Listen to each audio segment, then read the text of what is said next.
Because you're the one who put the Sex and the City. Nobody else really wanted to watch it, but the other three having sex. It just didn't work. Oh, my God. Well, I don't know. It depends on who you talk to, I guess.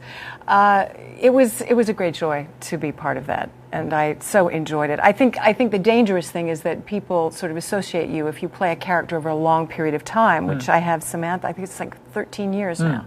Off and on, and I think people do associate with, so it gets kind of confusing. I think people they see me, but there's images in their head that have nothing to do with me and my sexuality, more Samantha. Well, come on, how similar are you? Well, we look similar. We don't have, we certainly don't feel the same way about men. In what way? Well, I'm sort of a serial monogamist. Are you? Yes, I am. That's interesting.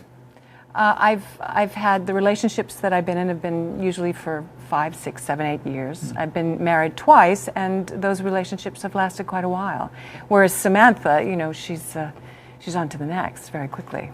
So how have you managed to be monogamous in an era when it's so unfashionable?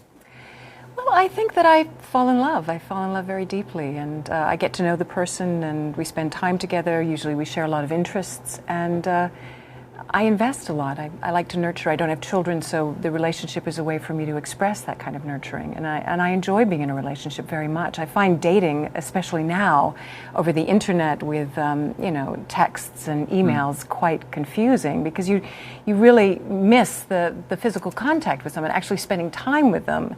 And Skype doesn't really cut it as much as I like Skype. But I think it's being single at this time is not what I expected. I expected to definitely be in a relationship for a number of years. Is it? I mean, it must be very difficult to date if it's you.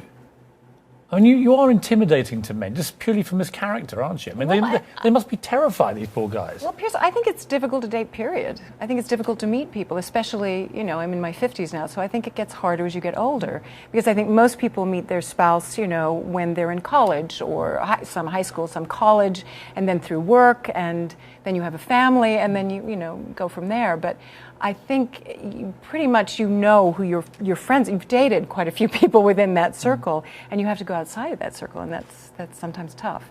Luckily, I've been spending the last 6 years a lot, as you know, in London and working there and meeting a whole new, family base, friend base. And how are you finding British men? Interesting. Very interesting. A little hard to read, but basically, I think with men, the thing that you have to do is you have to really spell it out. I think it's sort of interesting to be flirting and the whole game that goes on with this.